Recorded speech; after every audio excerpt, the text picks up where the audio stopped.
Just see, jnana can be gotten from anyone who has it. Here's an American person, very young, probably younger than the two of you. And he's answering so many questions based on the scriptures that is our heritage, that belongs to us, that we are proud of. You know, our new Prime Minister, Mr. Modi, his favorite and only gift to the foreign delegates that he meets all over the world is the Bhagavad Gita. And very rightly so, because what else can India give to anyone of the world? Everywhere in the world they have more to offer, materially speaking, than India has to offer. But India has something very unique that we are very proud of, and our whole culture and civilization is based on that wealth, and that is the wealth of spiritual knowledge and the culture that comes out of that knowledge. Culture is a product of knowledge. Whatever knowledge we have, our behavior is accordingly. And a behavioral pattern is known to be culture. So, in our culture, there is a lot of titiksha. We are very tolerant by nature. We are very grave by nature. India has had onslaughts of so many foreign rulers, the Muslims for almost 1,000 years, the British for 225 years, the Mughals were there, so many attacks. But yet, India's culture and beliefs and spirituality was not completely wiped out. That goes to show that the foundations of the philosophy and our culture, that means the behavior which is based on our understanding, is very deep-rooted and also very realized. And therefore, the foreign powers that specially wanted to attack the faith of the civilization of India, they were not able to destroy it. As all of you know from history, so many temples were destroyed. So many Hindu priests were killed by the Muslims. Even the British, they changed the entire history of India. They gave all kinds of Western education in the schools and colleges and systems of education. But yet, today, when you go to India, you see that people have great faith in Bhagavad Gita, that is the scripture of India, in Srimad Bhagavatam, in Ramayana. So much so that when you go to court of India, then you are made to swear that you will not tell a lie, that you will tell the truth, not on the head of your son, or you're not made to swear on the head of your husband, but on the holy book of Bhagavad Gita. What does that mean? That the people of India hold the Bhagavad Gita so sacred that they will lie putting their hand on anybody, but will not lie putting their hand on Bhagavad Gita. Yes? But that assumption goes only for Hindus. In the court, other people goes.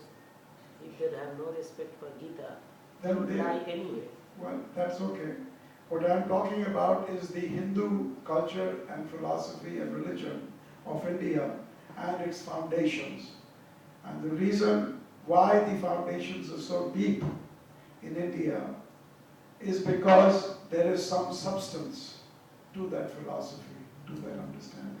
Anything that does not have substance, just like this building, if it does not have strong and deep foundation, then it will shake. In time, it will dismantle. But anything that has very strong foundation, then that monument will last for hundreds and hundreds of years. So, the beginning of my talk, I'm trying to explain, because today's topic, Arjun Prabhu has given, Godless, Godmen. Last week I was here also, and we spoke about this cinema that has come out called PK. I think many of you have seen. I have also seen. And this cinema highlights the godless Godmen or the Godmen who are exploiting the philosophy of Krishna or the philosophy of Hinduism or the philosophy of God consciousness. And that cinema is trying to make people aware that if you wish to believe in God, then you have to rethink the whole thing, other than just blindly visiting temples or blindly listening to Godmen. So this is a sequel to last time's lecture, and the topic is Godless Godmen. So Godless Godmen, we will come to it, but first we must understand what produces godless Godmen. If somebody is cheating us, then we cannot wholly blame the cheater. Partially we have to blame ourselves also for not being educated enough or careful enough so that we became exploited by that person. If I leave my valuable somewhere and go away and it gets lost, then I cannot say, oh, that thief took it away. It was also partly my responsibility for not taking care of my valuable. So in the same way, in our lives, we value so many things. We value our life to get educated, to get a job, to get married in time, to mold our lives in such a way that our lives run smoothly. So in the same way also, there is a value that has been put on spirituality aspect, on the spiritual aspect of our lives. When we stop to value that, then that can go away from us. It's just like if you have a very expensive diamond and you give it to your child to play, who is sitting in the courtyard, then there is all chances he will throw it somewhere and lose it because he has no value for the diamond as we do. In the same way, spiritual lives of people are being exploited by godless Godmen is because we have failed to recognize its true value. And because of that, certain people have devised ways of exploiting those people who do not care to find out what exactly is religion, who is God, what is our relationship with Him, how to find out about Him, what relationship we must have with Him, who exactly is He. Because we do not care to find out, and it is not entirely our fault, because the modern day has become such that it does not give priority to spiritual life, to spiritual values. So even our parents, our educators, our educational systems, they do not give us any introduction to this subject matter. When I was a young man, in the small towns and villages of India, every school had a syllabus of Bhagavad Gita. Every school had a syllabus of the teachings of Suradas, Mirabai, Kabirdas, their dohas, Tulsidas ji. Their dohas were read and memorized and understood. That was at least 1 or 2 or 3 classes per week. That was there. So the foundation was built. In the villages in India, the evening entertainment was to hear the Mahabharata or to hear the Ramayana. The Brahmin of the village would recite and explain. And the mothers and the grandmothers, though very simple and completely uneducated, they knew all the values of life from the Mahabharata and the Ramayana and the Bhagavad Gita. But slowly, as we see, the lives are changing, and because of which no value is being given to them.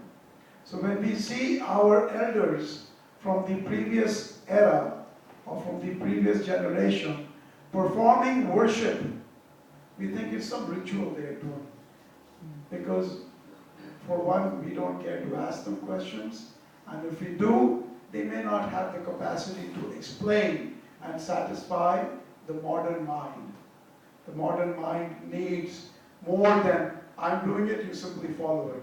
The simpler people, they did that. Okay, my mother-in-law did this, she taught me this, so I'm going to do it and I will teach my children. So whether you knew the philosophy or did not know the philosophy, simply by performance, some benefit was there. Just like a child may not know that this cough mixture is going to cure his cough, but simply by taking it, it does cure his cough.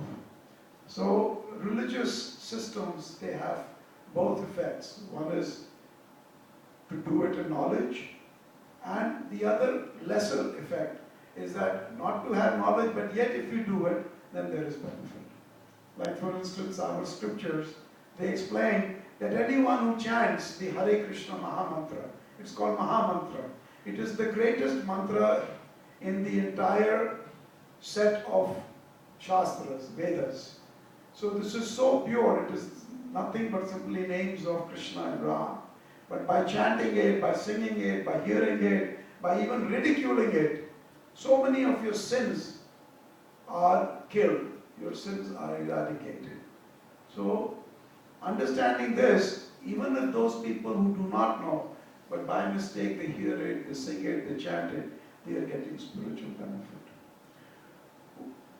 Gainesville and Alachua is such a big place, and there are literally hundreds of thousands of people living here. What is it that is bringing we 12 people here this evening, hearing a discourse on the scriptures in front of the deities?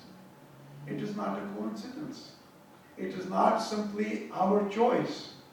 You could have had a phone call from a girlfriend and you would be at a cinema hall. Something has brought you here.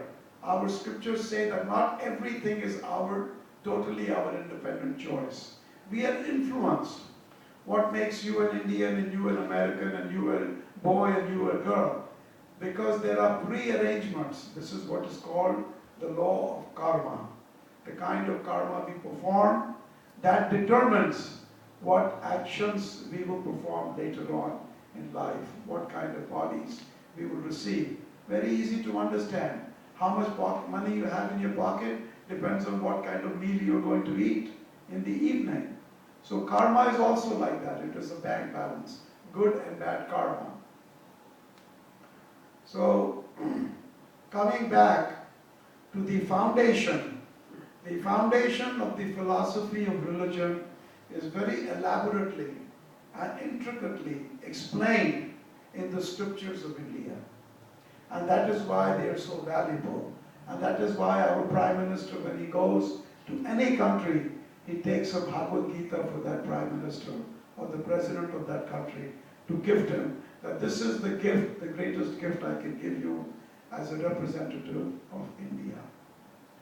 And this very gift has been handed down from pure personalities to pure personalities. And that is called the parampara system. That is the parampara system. A human being who became purified by coming in contact with a representative, with a teacher of this jnana, and he himself purified himself, and then he gave that jnana to another person, and then another person. And this is how, when we accept knowledge from the scriptures that is handed down to us by pure personalities, then we can understand that we will not get exploited if we put our faith in the teachings of those scriptures. Because when it comes to spiritual jnana, most of the spiritual jnana is called paroksha, and material world is called pratyaksh. Pratyaksh means that which can be conceived by your senses. Anything in this material world, we are able to conceive by our senses. Material sciences also, we are able to understand by our senses. You go to a chemistry laboratory and you mix this and the result it says it will turn green, and you see, yes, I mixed this chemical with this chemical, it had fusion, it turned green. But Spiritual life is paroksha jnana. It says if you chant Hare Krishna, millions of sins are diminished. But we do not see the result. With our own senses and eyes, we cannot see. Therefore, an element of faith is there. In paroksha jnana, there must be faith. In material world also, we are putting our faith in many, many places. Just like you get on a plane. Now, you don't know if this plane is going to fly correct and land correct at its destination, but you have faith. But that faith is based on something sublime. What is that sublimity? That sublime factor is that this plane belongs to a very good, reputed company. It is the United Airlines. They've been around for 70, 80 years. They hire good pilots. Their pilots are not drunk people. They have enough gasoline in their plane. These are the factors. So millions of people are flying on it and they're getting to their destinations. There has been no accidents for such a long time. So knowing these things, you buy a ticket, you get on the plane, you go. But ultimately you're putting your faith. But that faith is not blind. It is based on many, many sublime factors. So in the same way, our Srila Prabhupada, he is described in one line. What is faith? What is the description, the definition of faith? And he says, faith is implicit faith, implicit trust. Implicit. Faith means implicit trust in something sublime. If it is sublime and you put your implicit faith, that trust in it, that is the definition of faith. In the same way as we put implicit faith in the University of Gainesville, our parents paid so much money to send us here. We just go sit down, we know the guy who's talking is speaking the correct thing. Because the first time we go to class, we don't know if he's telling us a lie, but we have implicit faith. Because Gainesville University has been around for so long, and so many people have graduated from it. So in the same way, this Bhagavad Gita, the Srimad Bhagavatam, the scriptures, they have been around for so long, and they have been studied, and they have been perfected by so many people. And those that have read this or associated with this jnana, those people seem to outshine. You can see their qualities in their personality compared to those who do not have the jnana of Bhagavad Gita or the Srimad Bhagavatam or these scriptures, the Vedas.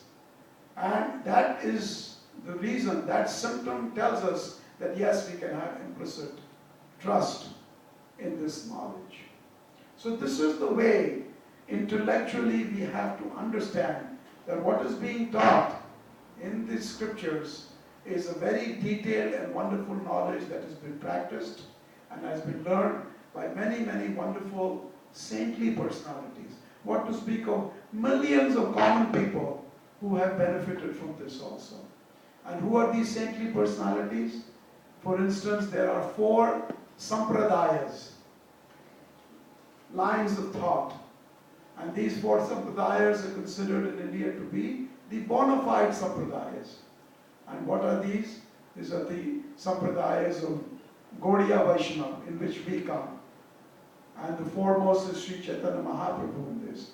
Then there is sampradaya coming from Ramanujacharya. Then there is sampradaya coming from Madhvacharya. Then there is sampradaya coming from Vishnu Swami.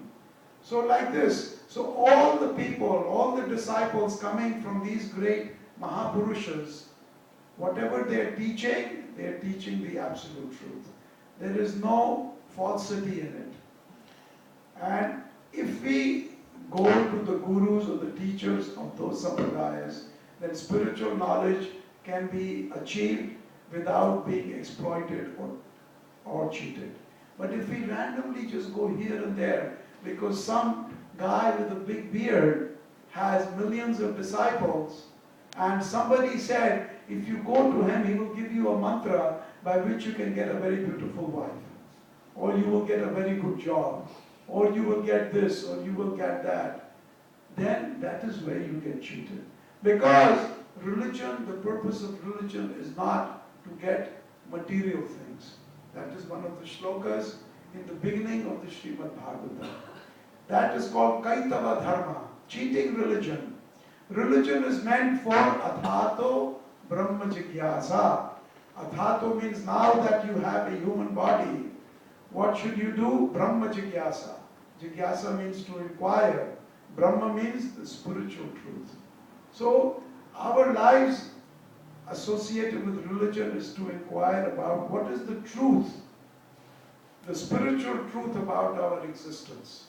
And if we pursue God for the purpose of inquiring about the truth of our spiritual identity, then we will not go wrong. Then these cheaters with big beards and this and that, who go like this, and there's some gold is there. So, oh, any magician can do that. So many magicians can bring so many gold, and they can kill people on stage, they can put them together. All kinds of magic is being done. It's called Hath Ki Safai. So in the same way, they have Muh Ki Safai. You see? By their hand they can do so many tricks and mesmerize you. So also with their mouth they can say so many things and bewilder you. But what they are saying, does that have any foundation from the scriptures alone? We say Sadhu and Shastra and Guru. These three things should all be matching. If your professor is speaking something which is not from the books, does not correlate to the books, you will doubt it. And say, hey, this is not written in the book. Where are you getting it from? And if you say, don't worry about the book, I know, you listen to me. You're not going to listen. You're going to doubt. Because the syllabus has to be the same as what he is saying. So in the same way, if we have some foundation of what is being said in the books, the scriptures, and then we go to the spiritual teacher, and if he is repeating, elaborating upon, simplifying, and explaining those siddhantas, then it is wonderful. You can sit with him. Otherwise, you can be doubting him. So this is where this topic of godless, Godmen. Why do Godmen become godless? It is because the Godmen do not put God in the center. Godmen simply means a man of God, a man who is here representing that supreme absolute truth, who we cannot see, who we cannot have any relationship with. Therefore, he sends his representative. So he must truly represent. If you go to the embassy of India in America, the person there in the embassy must represent the country of India. If he's telling you all about China or other countries, then he's not the Indian ambassador. So in the same way, God sends his representatives, or we become qualified to become representatives of God if we become God-full, not godless. So this is a very easy explanation and definition of Godmen who are actually showing you the real path, or godless men who are exploiting you. Number one, if you are looking for God with the wrong motive, then you will be taken to those people. Number two, if you are actually seeking to know about God, then that person must be speaking about God. And that whatever he's speaking about God must come from the scriptures. And this is why in this society, the Hare Krishna movement, the ISKCON society, where Srila Prabhupada came from India and established here amongst the American people, it was founded on the scriptures. And the first book he translated was the Bhagavad Gita, which is known to be the essence of all the Vedas. The 700 shlokas in the Bhagavad Gita is the direct words of Krishna to Arjuna 5,000 years ago on the battlefield. And in that 700 shlokas, which is part of the Mahabharata, the greatest grantha of 100,000 shlokas, Krishna gives in essence the entire crux of the philosophy of the Vedas. So Srila Prabhupada gave this book in English translation to the Western world starting in America exactly 50 years ago. Right. He came. This is the 50th anniversary of Prabhupada.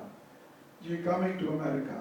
And he named this book Bhagavad Gita as it is. Because when he translated the book into English, he realized that at that time there were already 700 editions of the Bhagavad Gita. So he was thinking, why should there be another edition by me?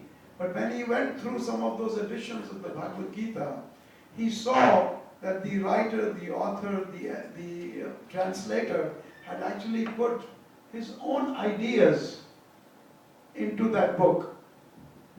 And that book was basically a godless book.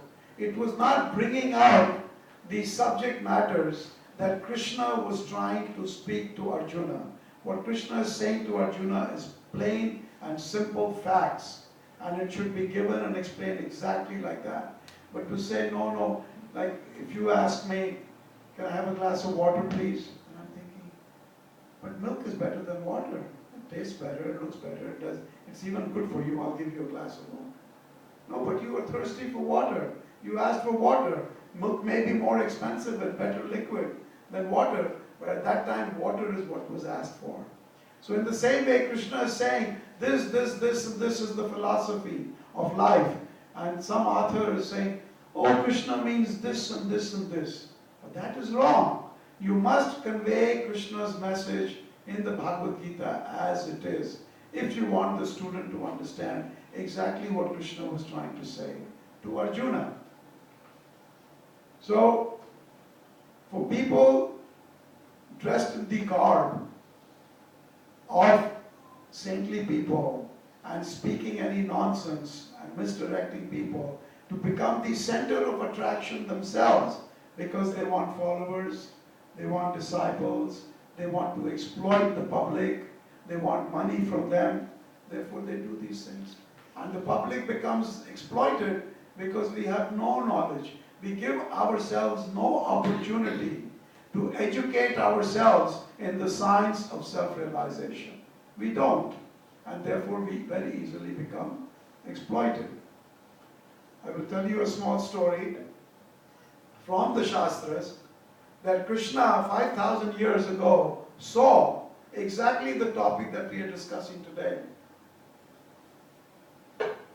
And he said, this is going to happen, which is happening today.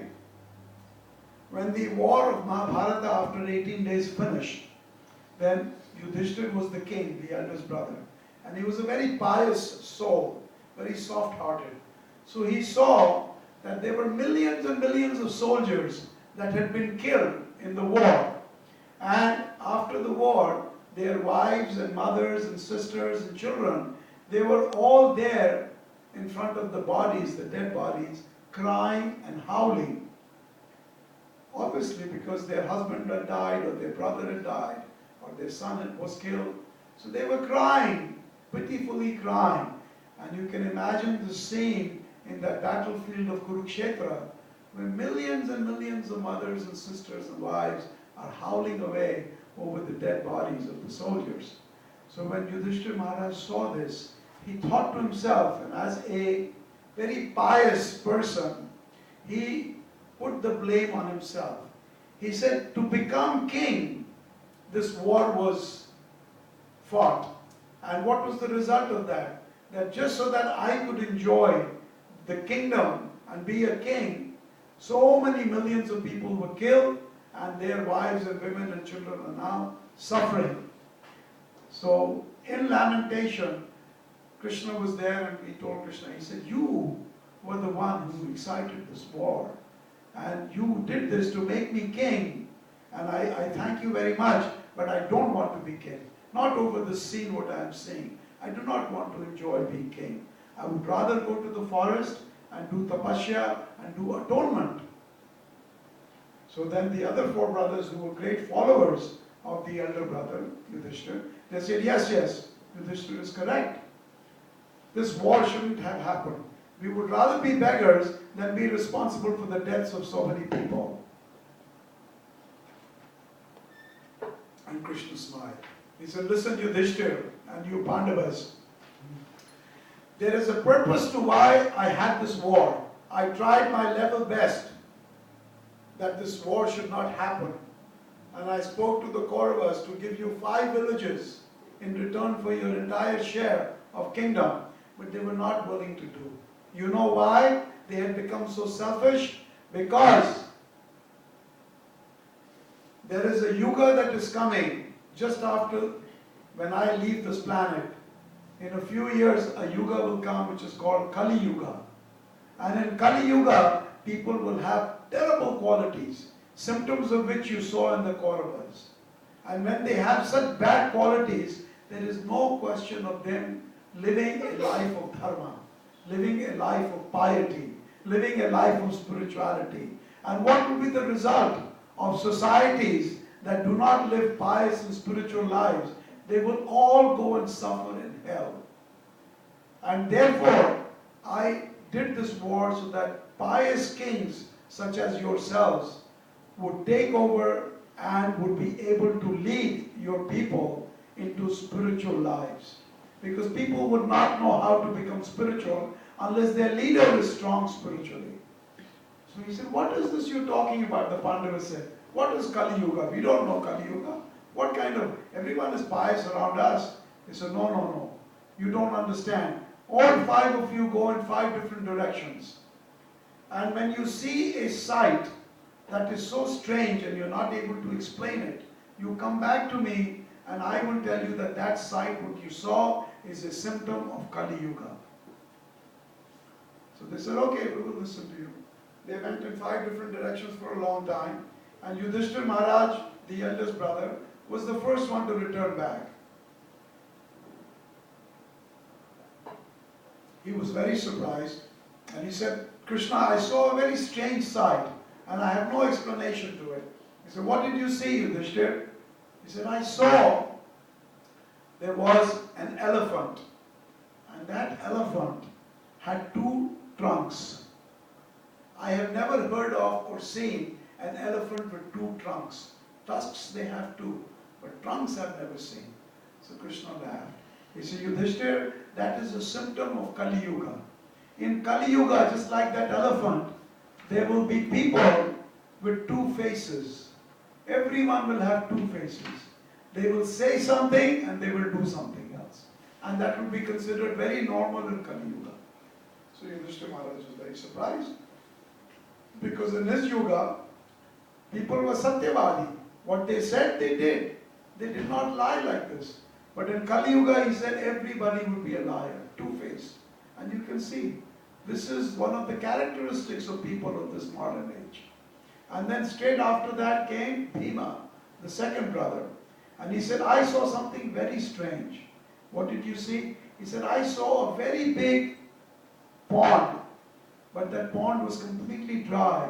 It had very little water in it, muddy water. And it was deep also. So what is so strange? So many dry ponds can be there. He said, no, listen. There were many small ponds all around this big pond. And those ponds, they were full of water. But this big one did not have any water. If the big one didn't have water, the small one should not have water. And not only the small ones were full of water, but they were overflowing with water. This is strange. So Krishna smiled and he said, yes, this is another symptom of Kali Yuga. In Kali Yuga, that deep and big pond that you saw will be my representatives of Dharma, the Godmen that I sent to the earth in Kali Yuga in order to preach the philosophy of Sanatana Dharma, the philosophy of Bhagavad Gita. But in Kali Yuga, they will be just like that dry pond. Even though big-hearted and lots of knowledge and very deep understanding, but they will have no followers and they will have no money in order to influence people. Just like that pond, even though very big and deep, did not have any water.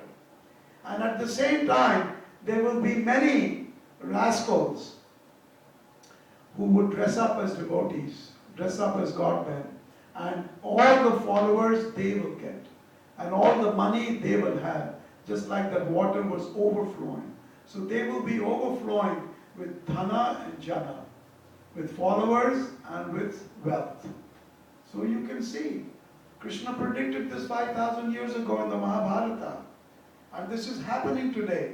So many great personalities who are true representatives of Dharma, they have neither followers or they don't have the means by which they can do the preaching work, the propagation work of this Dharma. But there are so many other people who do cheap tricks and they are able to get so many people. One of such people who are presently in jail, him and his son both.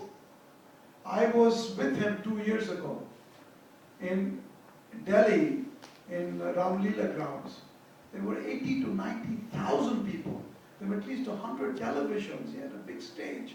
He had invited me because we are fighting for the Jamuna, cleaning of the Jamuna. So he invited us. Of course, he promised so many things, didn't do anything. And I saw people were just standing in line. He was offering some mantras. आज मैं नया मंत्र लाया हूँ तुम लोगों के लिए. तुम सब सिद्ध हो जाओगे. I have a new mantra today, and I am going to give it to all of you. And they all had to line up and buy coupons and pay money to get this mantra. 80,000, 90,000 people. You see. So people in Kali Yuga, we are so misdirected that we follow such people because we do not want to follow the scriptures given to us by God. And then came back Arjuna. And Arjuna said, I also saw something very strange. I saw that on a very large tree, there was a beautiful bird. And that bird, it had beautiful shlokas from the Vedas, from the Shastras, written on all over its body. So Krishna said, oh, that is strange. But maybe that bird was from the heavenly planets and it was just there. Nothing very strange. So Arjuna said, no, please listen further. That bird who had such beautiful writings of shlokas written on its body, it perched down on the ground and there was a dead body lying there, a human body. And it started to eat that human body, the flesh of the human body. How is it possible that an auspicious bird with Vedas written on its body would do a heinous act of eating the flesh of a dead human being? And then Krishna smiled. He said, yes, that is a symptom of Kali Yuga. In Kali Yuga, exploiters will dress as sadhus and they will learn some shloka here and there, some fancy words from the Shastras, some Sanskrit, some things, and they will go out and exhibit that. And the foolish public will become mesmerized by those people and become exploited by them. And what they will do, they will exploit them. They will take their money. They will take their lives. Just like that bird was exploiting, was eating the flesh of that human being. So this is what is going to happen. Because of the ignorance of the people as far as spiritual jnana is concerned. And then at that time came Nakula, the fourth brother. And he said, I saw a very strange sight. There was a mother cow that had recently given birth to a baby. The baby cow was just by the mother, and the mother was licking the baby's body, the baby cow's body in affection, in motherly affection. You all know, cows are very affectionate to their children. So Krishna said, what is so strange about that? That is the most common sight. Every cow licks the body of the baby. They said, no, please listen. The cow licked the body of the baby and licked it and licked it and licked it till the baby's body became bruised. You know the cow's tongue is very rough. So when it licks the tender body, it was just licking and licking and licking. And the body of the baby became bruised and started to bleed. And the baby was full of blood. But the cow would not stop. It kept licking that body and making the baby bleed more and more. How strange is that? No cow would ever do a thing like that. And Krishna said that is a symptom of Kali Yuga. In Kali Yuga, the elders, the parents, they will give affection to their children, but in the wrong way, till their spiritual life and their lives completely start to become bruised and starts to bleed. They will give them television. They will give them money for cinema. They will give them all kinds of sense gratification. They will call them and give them only one motivation: how to become rich, how to become materially successful. They will never take them to temples. They will never introduce them to good habits. If they drink in front of the parents, they don't mind. Everything is okay. The children in Kali Yuga, their lives and spiritual lives will bleed because of the influence of their own parents. And this is happening today. The parents do not care to give any spiritual values into their children. As long as the child is a promising doctor or an engineer or a this or a that, and is going to make a 6-figure salary, everything is okay. So Krishna said, these things are going to happen to the populace of Kali Yuga. And therefore, I had this Mahabharata war, so that pious kings like you, Yudhishthir, and you Pandavas, would influence the public in Kali Yuga by becoming good kings and show them the direction to spiritual path. This is the reason. In order to establish dharma, that is what I do. My purpose is always to establish religion. Yada yada hi dharmasya glanir bhavati bharata abhutta adharmasya tadatma srajamiham. Srajamiham means I put my influence at that time in many different ways. When there is adharma, when there is glani of dharma, when religion is being lost, I make ways in order for people to come back to the life of religion, life of the laws that I have laid down for them. And this is why I want you brothers to become kings and influence your public, your subjects into Krishna consciousness, into religious life. And then the last brother, I'm just going to finish, then we'll take questions. The last brother was Sahadev. And he just came. He came very late. And they all said, where were you? He said, I walked very far and couldn't find anything strange. Right in the end, I came to a very large mountain. And I stopped there and I looked up and saw there was a huge boulder, a big rock. And that rock, while I was looking at it, it got loose and it started to roll down the mountain. And that rock was so big, it picked up speed and it was destroying everything that was coming in its way. All the huge big trees and all kinds of monuments and buildings were all being crushed by this big rock. And it was rolling down and picking up speed and literally annihilating anything that came in its way. And I was very afraid because it was coming directly at me. And I knew that I was going to die by this rock. But just before it hit me, there was a small little plant about that big that was there in front of me. And that rock came rolling down and that plant was able to stop. It was able to stop the movement of this rock. How strange is that? What trees and monuments and buildings could not stop, a small little plant would be able to stop the speed and the movement of this huge boulder. And Krishna smiled. He said, listen, Pandavas, in this Kali Yuga, there will be all kinds of bad qualities in people and lack of opportunity for spiritual advancement. But that little plant that you saw and that rock was Kali Yuga personified. That was Kali Yuga himself, and he was rolling down and coming down with great speed, influencing everything that came in its way.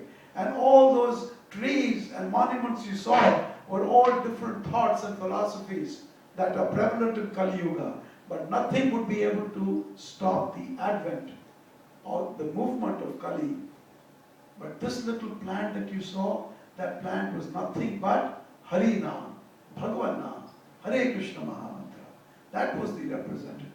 And even though it seems so simple and small, the Hari Nam, but it is the only thing that has the capacity to stop the influence of Kali Yuga.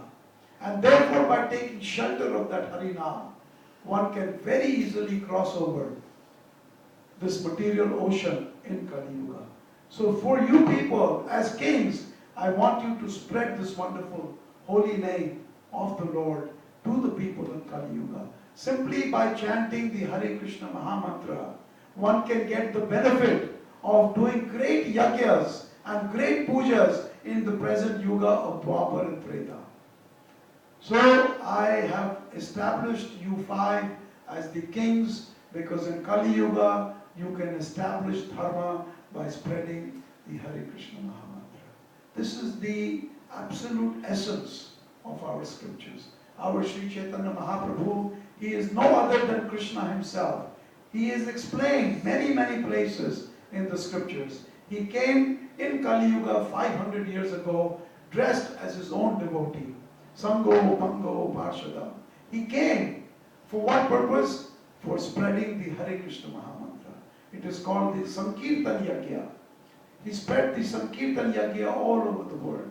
And he predicted, Prithvi te ate jato nagaradi gram sarvatra prachar hoibe varona. That this name, this holy name, will be spread in every town and village of this planet. And as you can see, it is being done. Otherwise, where is the question that you people from India have come to America to study, are sitting in a Hare Krishna temple, hearing discourses on Gita and Srimad Bhagavatam? Because this is the prediction, this is the blessing of the Supreme Personality of Godhead, under which all of us are being influenced. So I don't have much time. I can take one or two questions. So basically, this was the whole lecture, is that if our foundation of understanding of the spiritual philosophy is sound, then we will not be cheated by godless Godmen. That is how it is. It is our duty to be educated. And therefore we have books, we have philosophies. We don't want you to dogmatically follow anything or anybody or any society. We have the philosophy in front of you. You read it and understand it for yourself. If you have any questions, we are there to help. And of course, we always have free and sumptuous prasad for all of you, cooked by Arjun, a PhD student coming from India, and has become a mere cook. I was just telling my wife in the car. What makes him do what he does? He comes to America by spending so much money to cook at the Hare Krishna temple and feed everybody. And he feels very happy. Why? Because this is the bhakti. When you engage in the service of the Lord, you live for others. You take pride and pleasure by serving others. Even if you have to simply do cleaning work, or cooking work, or picking up people's shoes, you see. This is the wonderful life of Krishna consciousness. Because you become so wealthy in emotions of spirituality that you do not mind doing small activities. Because you are full of that wealth of spiritual emotions and spiritual knowledge. Okay? Thank you very much. Hare Krishna. So I can take one or two questions. We've already passed on. You can all take prasad. Anything at all? Yes. You mentioned that in this yuga,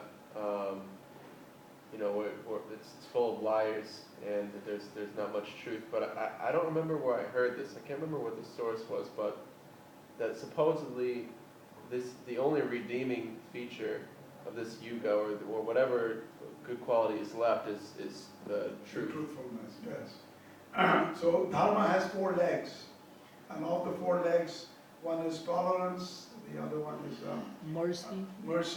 mercy, cleanliness, truthfulness, and charity. So they say these 3 things: mercy, cleanliness, and charity is completely gone. Truthfulness is to some extent there. So and the personality of Kali was trying to hit that level. Yes, yes. He was trying to damage when he came. So yes, truthfulness is there in a very small proportion, you see. But in other yugas, truthfulness was there along with all the other qualities. He actually thought of the example that even though Kauravas, they were all, like evil, you can say, like not devotional, like or like not good people, like bad people, but they were always truthful, that Yes. they will not hide something. They would not hide anything. Like if Duryodhana had to do something wrong, he would do it like blatantly. Yes, yes. But in this yuga, truthfulness is there only to a small extent, and that is the reason why we are all here today, seeking that truth. But if in time, that truthfulness quality will also completely go away, and people